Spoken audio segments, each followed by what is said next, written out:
envergonho do Evangelho, porque é o poder de Deus para a salvação de todo aquele que crê. Primeiro do judeu, depois do grego, porque no Evangelho é revelada a justiça de Deus, uma justiça que do princípio ao fim é pela fé, como está escrito: o justo viverá pela fé. Amém? Feche seus olhos, vamos orar juntos mais uma vez. Pai, no nome de Jesus, nós agradecemos ao Senhor por estarmos juntos, ó Deus, na Tua casa, podendo prestar esse culto ao Senhor.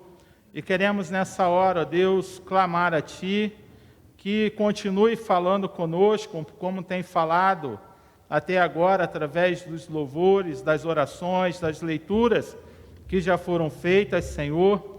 Mas agora no partilhar da palavra, também, que o Senhor possa, mais uma vez, falar conosco, tocar os nossos corações, ministrar sobre as nossas vidas, de uma forma que sejamos impactados e impactadas pela presença maravilhosa do Senhor. Nós oramos, ó Deus, no nome de Jesus, o Teu Filho. Amém. Amém? Irmãos, hoje a Reforma Protestante completa 504 anos. Em 31 de outubro de 1517, Martinho Lutero, o monge alemão, ele deu início àquilo que viria a ser conhecido depois como a Reforma Protestante. E a Reforma, ela ocorreu, em princípio, e por um motivo principal, pela forma como a igreja, que existia naquele tempo, que era uma única igreja, como a igreja católica, apostólica romana, ela vinha se portando. Ainda não existiam as igrejas evangélicas. As igrejas evangélicas surgem exatamente por causa desse movimento que teve início com o senhor Martinho Lutero. Então, Lutero, ele é tido ao mesmo tempo, os estudiosos dizem que ele era um homem rude, mas também um homem muito erudito, e cujo impacto da sua vida ocorreu porque ele soube dar ao eminente conhecimento, ao conhecimento elevado que ele possuía, direção e aplicações populares. Ele era alguém versado no latim, conhecia também o alemão, que era a sua língua de origem, e ele fazia o uso dessa linguagem de forma magistral. Mas para se tornar esse grande intelectual, ele teve que percorrer um longo caminho, superando muitas dificuldades. Seu pai era um homem de origem camponesa, um trabalhador das minas, sendo um homem severo e que lhe impunha castigos severos. Na escola também Lutero acabou que sofreu muitos castigos por causa das suas dificuldades de aprendizagem na infância, por não saber as lições. Ele muitas vezes era castigado fisicamente também na escola. E Lutero traz essas marcas ao longo da sua vida, marcas que vão produzir nele muitas dificuldades, até mesmo para que ele conseguisse se relacionar com Deus. Seu pai, ele tinha decidido que Lutero seria um advogado e se sacrificava muito para que ele conseguisse alcançar esse objetivo.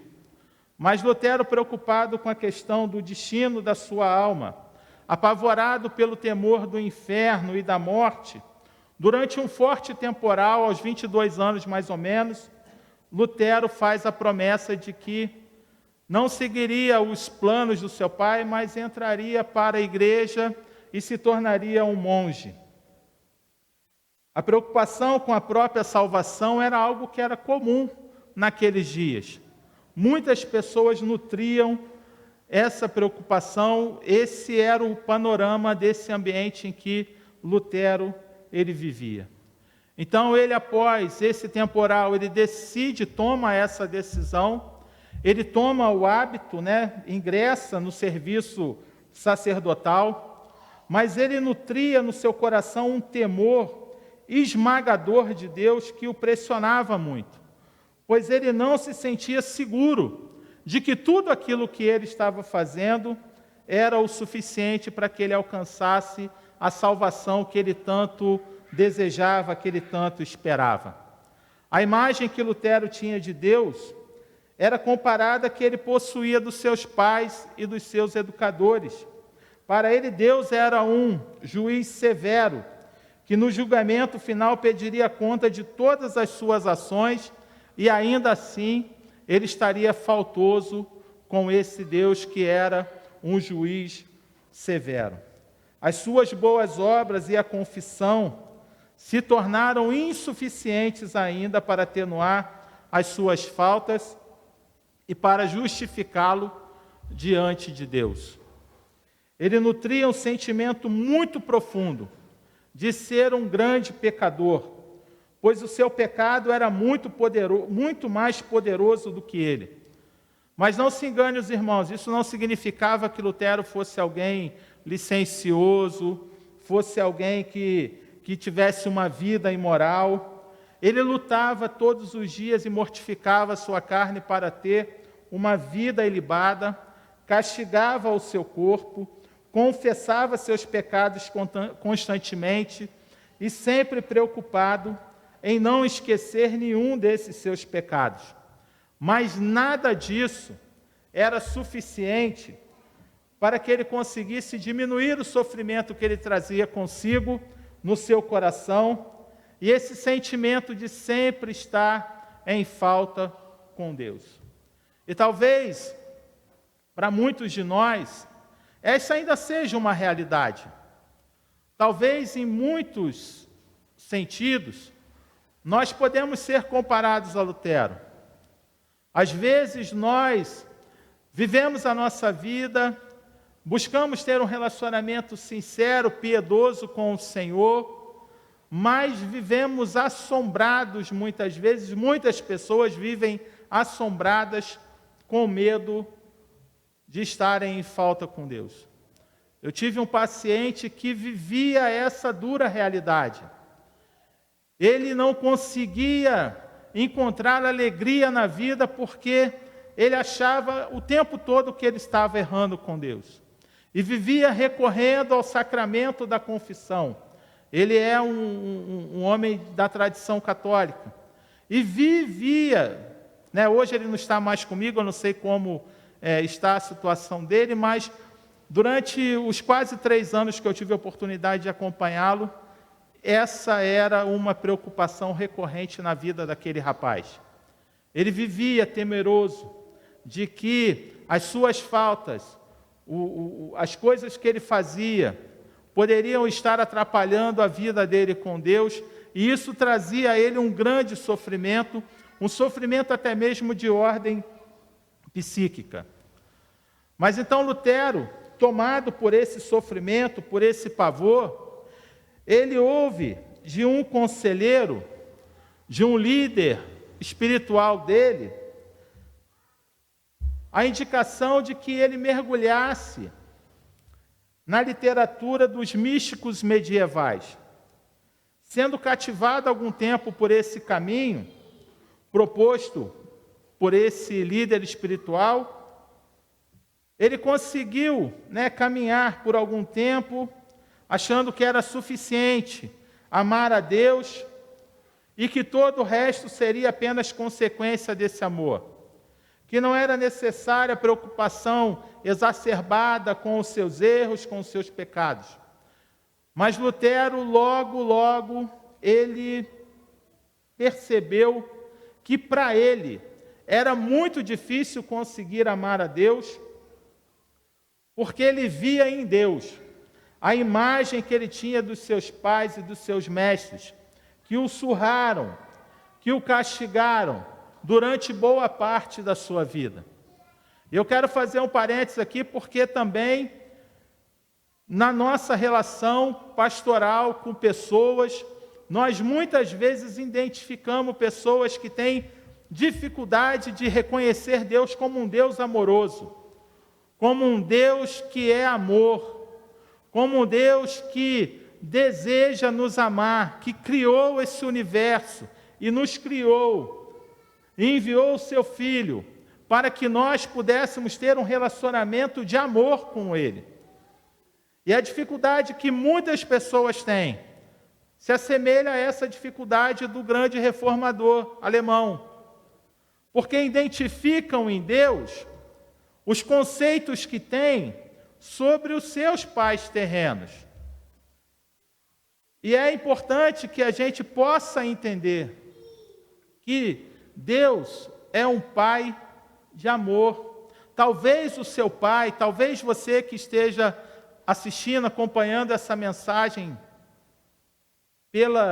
pelos canais de comunicação da igreja, talvez para você seja difícil reconhecer Deus como um Deus amoroso por causa dos preconceitos que você tem, a partir dos relacionamentos que você teve com os seus pais, com as histórias que ouviu os seus pais contarem sobre os seus avós. Mas Deus é um Deus de amor.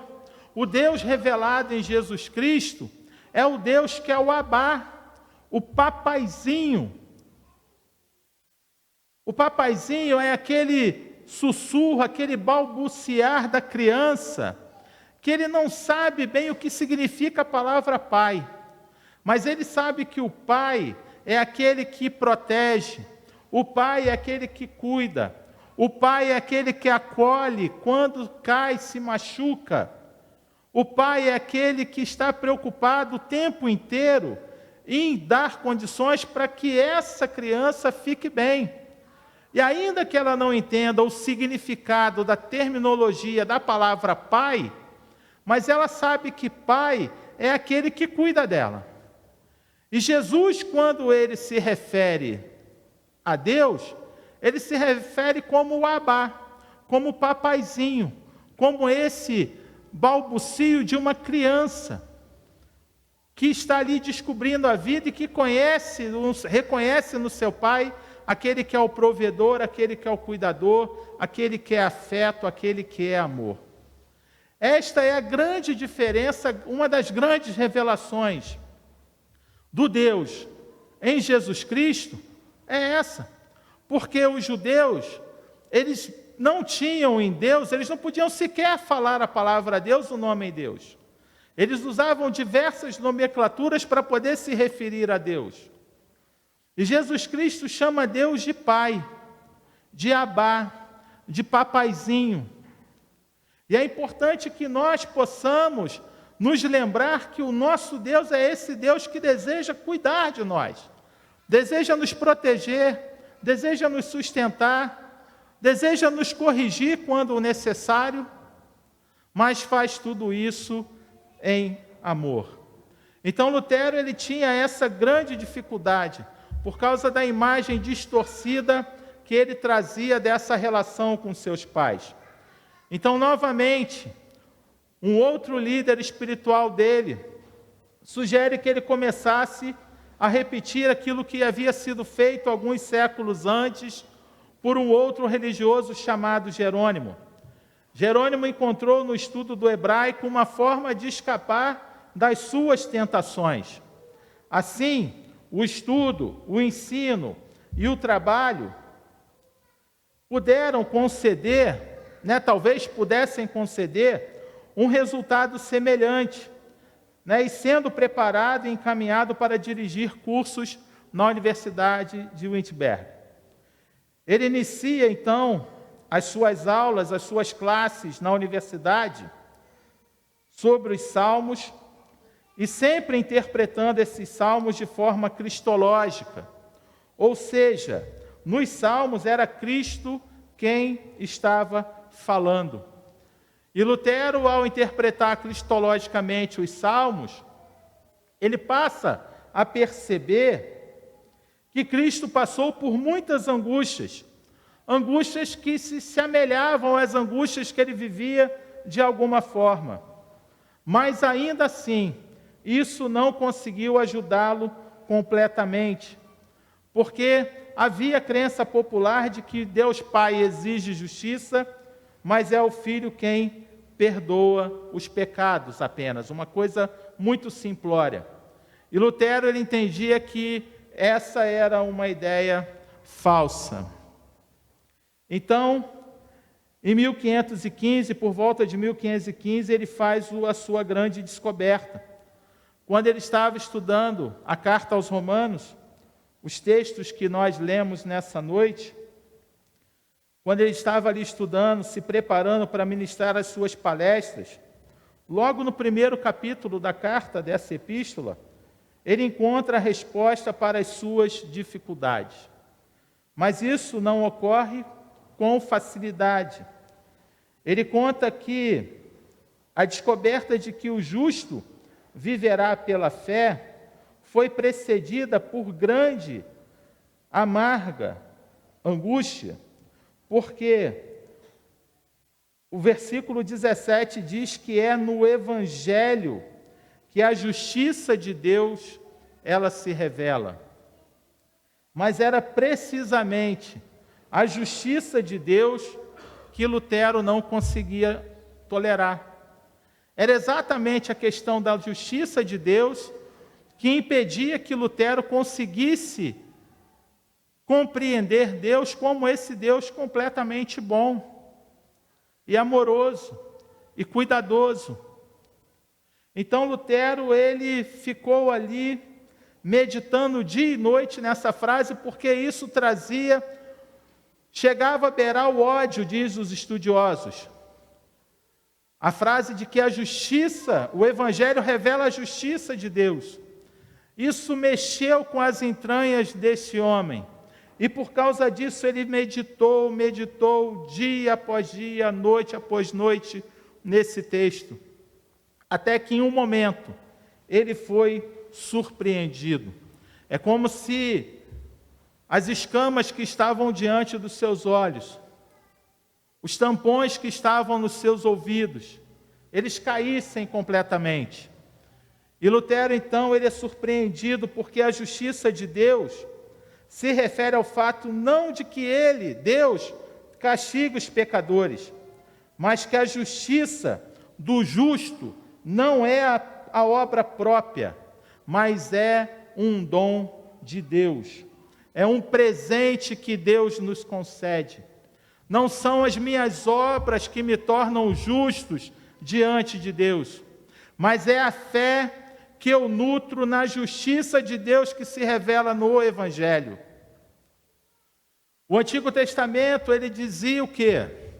Que o pecador tem que morrer. O próprio apóstolo Paulo fala isso, né? Para que houvesse a remissão do pecado, para que o pecador não morresse, ele ia lá e sacrificava um animal, e aquele animal colocava a mão sobre a cabeça dele antes da morte dele, simbolizando que ele estava transferindo para o animal todos os seus pecados, e aquele animal era sacrificado no lugar da pessoa. O apóstolo Paulo vai dizer na própria carta aos Romanos que o salário do pecado é a morte. Então a justiça de Deus que é revelada no Evangelho é que Deus, ele realiza a justiça dele, não matando a mim e a você, mas ele entrega voluntariamente o seu Filho, o único que era capaz de levar os pecados de toda a humanidade. Em Jesus Cristo, a justiça de Deus se consuma. E aquele que crê pela fé que este sacrifício, ele limpa todo o nosso pecado, esse se torna justificado, se torna um justo diante de Deus. E foi essa descoberta que Lutero fez, porque ele não fora ensinado dessa forma. O que se pregava, o que se dizia era que as boas obras e a confissão dos pecados era o que fazia com que o pecador ele não sofresse os danos pelas más obras que ele realizava.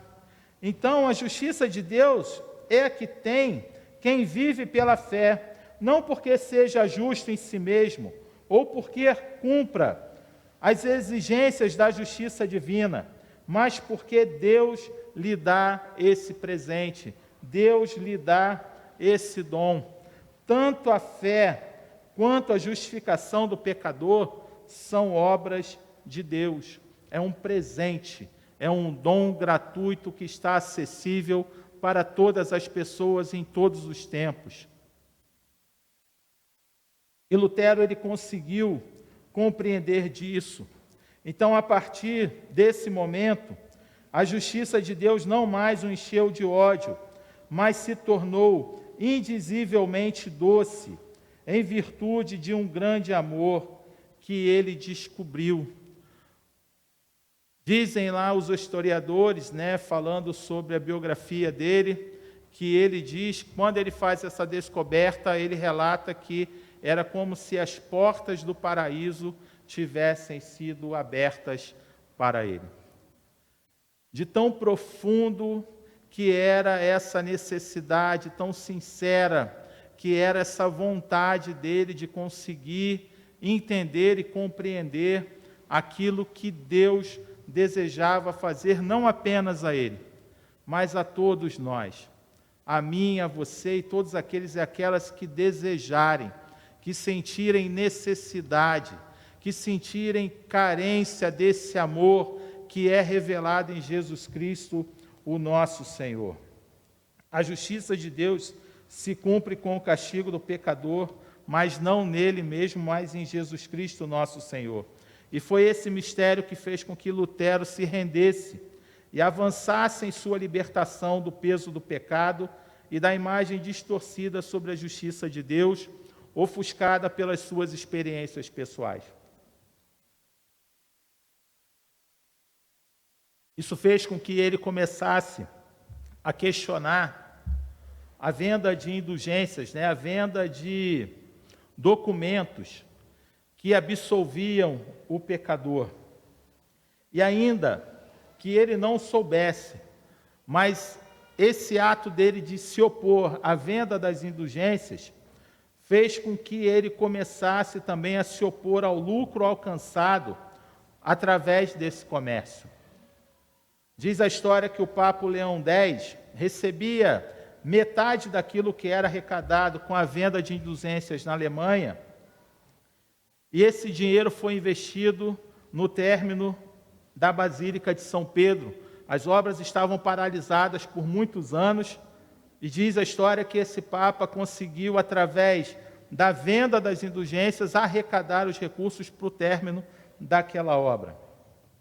Justo Gonzalez, que é um historiador, ele relata que na Alemanha Central, João Tetzel e seus ajudantes proclamavam que a indulgência que vendiam deixava o pecador mais limpo do que saíra do batismo, ou mais limpo do que Adão antes de cair, e que a cruz do vendedor de indulgência tinha tanto poder como a cruz de Cristo, e que no caso de alguém comprar indulgência para um parente já morto, tão pronto, tão logo a moeda caísse no cofre, a alma saía do purgatório.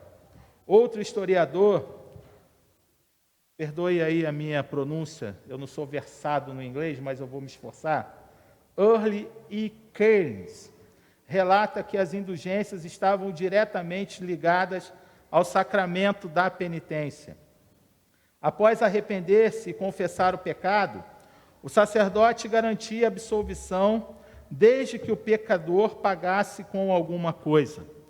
Ensinava-se que a culpa e o castigo eterno pelo pecado eram perdoados por Deus, mas havia uma exigência temporal que o pecador deveria cumprir em vida ou no purgatório através de uma peregrinação a um lugar sagrado, do pagamento de uma importância à igreja ou através de uma obra meritória. A indulgência, então, era um documento que se adquiria por uma soma em dinheiro e que livrava aquele que a comprasse da pena do pecado. Cria-se que Cristo e os santos tinham alcançado tanto mérito durante as suas vidas terrenas, que o excedente estava guardado no tesouro celestial do mérito, onde a autoridade eclesiástica suprema poderia sacá-la no interesse dos fiéis vivos. Então, este é o panorama histórico, é o pano de fundo, é a vida de Lutero e o contexto religioso que ele estava inserido. Essa era a angústia e a amargura que ele vivia, o sofrimento por causa da sua preocupação com a sua vida e com o destino da sua alma na eternidade. Isso fez com que esse homem, ele buscasse com todas as suas forças uma resposta que pudesse ajudá-lo a sair deste grande sofrimento. Mas além disso, que é o tema dessa noite, seria o legado deixado pela Reforma Protestante para a Igreja Evangélica.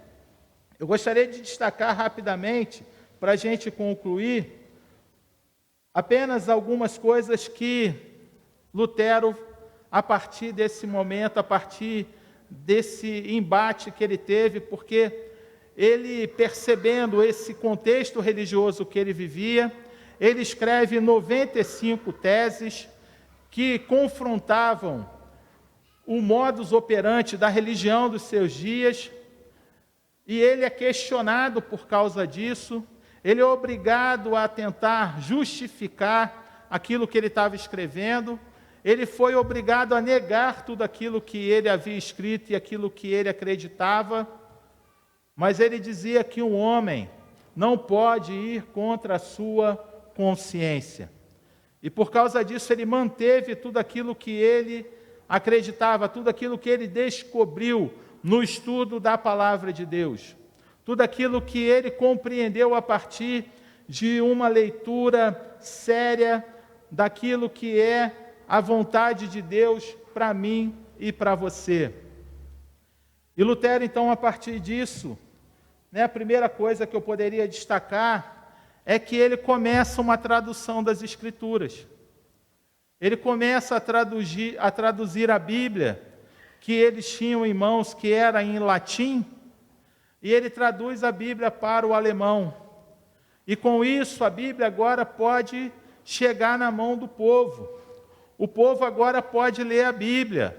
O povo agora pode interpretar livremente a Bíblia. Não precisa mais que as pessoas viessem dizer para elas aquilo que estava escrito lá. Então, Lutero, ao traduzir a Bíblia para o idioma do seu povo, fez com que a Bíblia fosse disseminada não apenas para o seu povo, mas posteriormente isso possibilitou que ela pudesse ser traduzida para diversos idiomas ao longo da história. Naqueles dias estava surgindo a imprensa também, e isso acabou facilitando essa disseminação das Escrituras, a Bíblia sendo reproduzida mais rapidamente e chegando nas mãos das pessoas. Então Lutero ele também começa a estudar a Bíblia nas línguas originais, no hebraico e no grego, e aos poucos ele desenvolveu a ideia de que somente a Bíblia podia ser a verdadeira autoridade, e não mais o magistério da igreja, não mais os concílios, não mais os bispos, não mais os arcebispos, não mais o Papa. Mas agora a Bíblia passa a ser a autoridade, a regra de fé para todas as pessoas. Agora o fiel pode livremente acessar o texto, sem precisar da mediação do sacerdote, do bispo ou de qualquer outra autoridade eclesiástica. A palavra de Deus é a única autoridade para o pecador procurar a salvação, o sola escritura. Até então as pessoas não podiam ler a palavra de Deus porque o latim era estudado por poucas pessoas e a maioria do povo não tinha acesso a esse conhecimento e não tinha acesso à Bíblia. Dependiam do que era dito pelos sacerdotes. Com a Bíblia na mão, colocam em prática o sacerdócio universal de todos os crentes, que está aí, nos textos lá de Hebreus e da carta de Pedro. Não precisam mais de um mediador né, como diz Paulo lá na segunda carta a Timóteo, capítulo 2, verso 5, se não me engano, né, Paulo diz que só há um mediador entre os homens e Deus, Jesus Cristo, o homem. Jesus Cristo é o único mediador. Não precisa que ninguém ore por você, não precisa que ninguém ore por mim. A Bíblia ensina que nós devemos orar uns pelos outros, mas necessidade de que alguém ore por mim, porque a oração da outra pessoa é melhor do que a minha, isso não existe. O véu do templo foi rasgado com a morte de Jesus. E o que isso simboliza? Né, antigamente, antes desse advento da morte de Jesus, era necessário que o sumo sacerdote entrasse no Santo dos Santos e orasse pelo povo e oferecesse os sacrifícios em favor do povo para que os pecados do povo fossem perdoados. Mas com a morte de Jesus, o véu do templo se rasga de alto a baixo, ou seja, não foi de baixo para cima numa iniciativa dos homens, mas foi de cima para baixo numa iniciativa de Deus, acabando com essa separação entre nós e a presença maravilhosa do Senhor. Agora eu e você podemos adentrar a presença gloriosa de Deus através da oração. Agora eu e você podemos buscar ao Senhor lendo livremente a palavra de Deus que nós temos em mãos. Eu não sei mais quantas versões na língua portuguesa nós temos da Bíblia. Talvez se eu abrisse o espaço aqui para que vocês pudessem falar, cada um de vocês aqui, né, muitos de vocês têm versões diferentes da minha. Eu estou lendo hoje a Nova Versão Internacional, mas tem a João Ferreira de Almeida, tem a Mensagem, tem a Almeida Revista e Atualizada, e por aí afora. Bíblia da Mulher, Bíblia do Homem, né? São diversas os tipos de Bíblia e as traduções e as linguagens que hoje nós temos em mãos. Podemos acessar a Bíblia em papel, podemos acessar ali no Kindle, né, como o Ricardo, ou no aplicativo do seu smartphone, ou do seu aplicativo lá da Apple, lá, o iPhone. Hoje a Bíblia está aí, na mão de todos nós, e essa é uma conquista da reforma, e nós precisamos valorizar isso. Há 504 anos atrás, isso era indizível. Para vocês terem uma ideia, aqui no Brasil, foi em 1962, se não me engano, com o Concílio Vaticano II, que as missas deixaram de ser rezadas em latim e passaram a ser rezadas em português. Para vocês verem o distanciamento que havia e a concentração de poder nas mãos dos líderes. E nós hoje, 504 anos depois, vivemos uma realidade que muitas igrejas ditas evangélicas estão novamente se dobrando a isso, seguindo a orientação daquilo que diz o apóstolo, que diz o bispo, que diz o pastor, aquilo que o missionário fala, aquilo que o presbítero fala é o que vale, e a opinião do fiel ela não é levada em conta. O homem ou a mulher não pode interpretar a Bíblia de outra maneira, tem que interpretar do jeito que diz a doutrina, né, a igreja a qual pertence, criando pessoas que reproduzem aquilo que é dito e que muitas vezes não é o que o texto sagrado diz. O apóstolo Paulo, ele diz lá em uma de suas cartas que os habitantes de uma cidade chamada Bereia, eles eram muito mais... qual é a expressão que usa lá? dizendo que eles eram melhores do que os outros, porque tudo aquilo que Paulo pregava, eles iam e conferiam no texto para ver se aquilo que Paulo estava falando era aquilo que estava escrito realmente. E nós precisamos adquirir esse costume. Nós precisamos, enquanto o pregador estiver aqui pregando, estar com a Bíblia aberta, e ele vai falando, e a gente vai vendo aquilo que ele está dizendo, para ver se aquilo é bíblico, para ver se aquilo que está sendo dito é verdadeiro.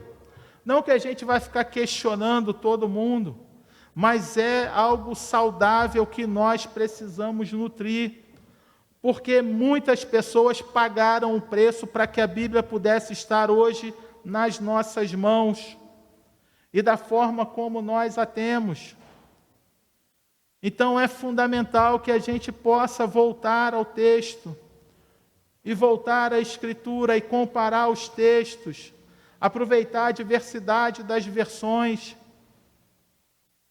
Esse texto, por exemplo, que está traduzido da forma que eu li hoje, o versículo 17, que diz que no Evangelho é revelada a justiça de Deus, uma justiça que do princípio ao fim é pela fé, como está escrito, o justo viverá pela fé. Dizem lá os historiadores que a tradução, Karl Barth, lá no comentário da Carta aos Romanos, ele diz que a tradução que Lutero fez é: o justo viverá pela minha fidelidade. O justo vive por causa da fidelidade de Deus. Não é a minha justiça, não são as minhas obras, não são os meus olhos castanhos, não sou eu, mas é aquele que vive e reina para sempre, que deseja que eu possa me relacionar com Ele. É aquele que, como diz lá o apóstolo São João, amou o mundo de tal maneira que deu o seu Filho, para que todo aquele que nele crê não pereça, mas tenha a vida eterna. Deus nos ama, e nos ama de uma forma maravilhosa. Se você for ler lá a carta de João, que diz que Deus é amor e ponto, não tem complemento. Muitas vezes nós queremos dizer Deus é amor, mas Deus também é justiça. Sim, Deus é justo, mas a justiça dele é diferente da justiça que o Quito usa no dia a dia dele, do trabalho dele. A justiça de Deus é totalmente outra.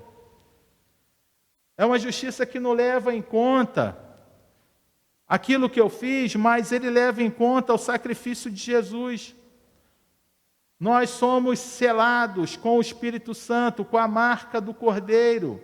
Quando Jesus olha para mim e olha para você, ele não vê a mim, mas vê Jesus que habita em mim. E é por causa desse olhar de Deus sobre a minha vida, onde ele vê Jesus, é que eu tenho a certeza de que eu sou salvo. Os irmãos lembram o que aconteceu lá na saída do deserto, na saída do Egito? Na última praga, o Senhor mandou que o sangue do Cordeiro fosse passado nos umbrais da porta das casas dos hebreus, e quando o anjo da morte visitou os egípcios, em todas as casas que ele via a marca do sangue, a morte passava por cima, o castigo passava por cima. A travessia da escravidão do Egito para a liberdade em Canaã, ela começa ali. E Jesus é aquele que marca, sela as nossas vidas. E nós hoje somos vistos pelo Senhor. É a justiça do Senhor que opera em nós. A justiça que do começo ao fim, como diz o texto, ela se dá pela fé em Deus. Então, além disso, a palavra de Deus é muito mais do que a Bíblia, mas não é nada mais, nada menos do que o próprio Deus. No princípio era a palavra, e a palavra estava com Deus, e a palavra era Deus. João 1:1.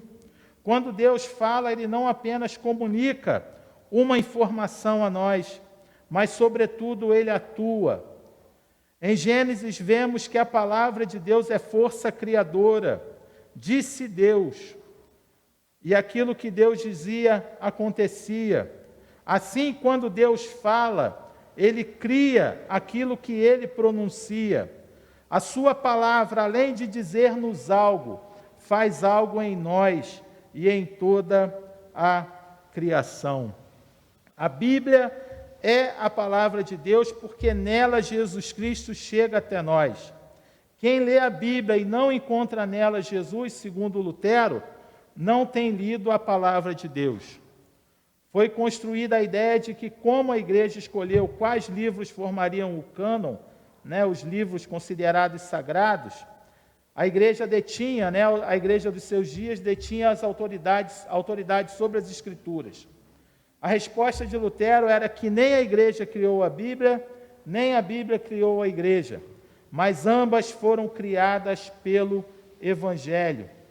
A autoridade final se encontra na mensagem de Jesus. Jesus é a palavra de Deus encarnada.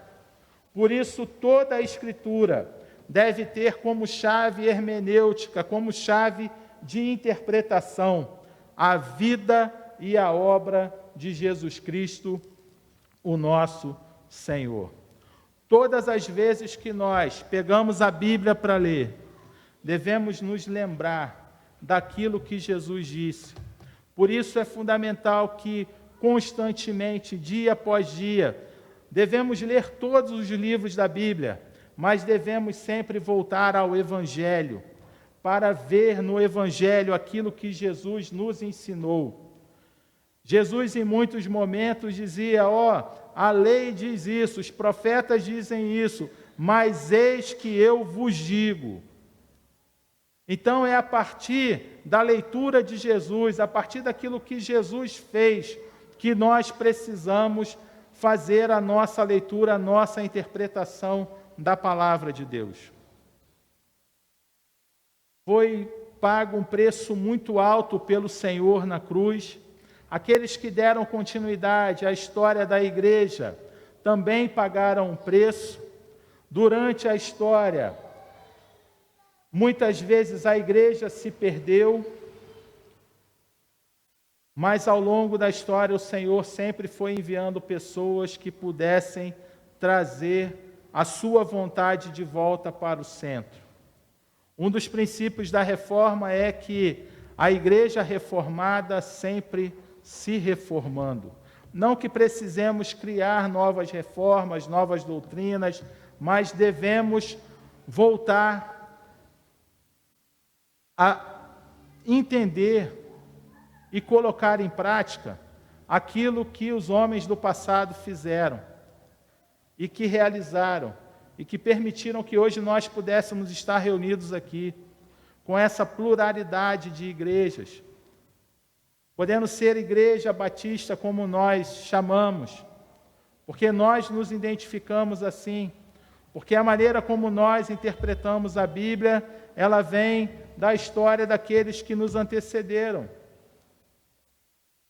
Mas é necessário que a gente possa estar sempre buscando essa atualização, não uma atualização trazendo modismos e inovações, coisas que não façam sentido, mas atualizar aquilo que já existe, relembrar aquilo que nós aprendemos, trazendo à memória aquilo que nos dá esperança, como diz lá o profeta. Então, hoje nós estamos vivendo um dia histórico. São 504 anos desde que esse homem se levantou e deu início a essa transformação da igreja, possibilitando que hoje nós pudéssemos estar aqui, cada um de nós com a nossa Bíblia na mão. Devemos valorizar isso e viver isso intensamente. Hoje nós temos a Bíblia no nosso português, mas aqueles que gostam de ler em alemão, em inglês, em espanhol, tem Bíblia traduzida em todas as línguas, praticamente. Que possamos valorizar isso e nos aproximar de Deus, porque, como diz o reformador, Quando nós lemos a Bíblia, nela nós encontramos Jesus. E quando nós encontramos Jesus, nós entendemos aquilo que é a justiça de Deus. E vivemos essa graça, esse amor, que é revelado na entrega, no sacrifício de Jesus por mim e por você. Que nós possamos ter em Deus esse Abá, esse papaizinho, esse Deus que quer cuidar de nós. Começar a cuidar de nós enquanto nós vivemos aqui. Mas esse relacionamento começa aqui em parte. Mas um dia nós viveremos ele plenamente na presença do Senhor. Que Deus a todos abençoe.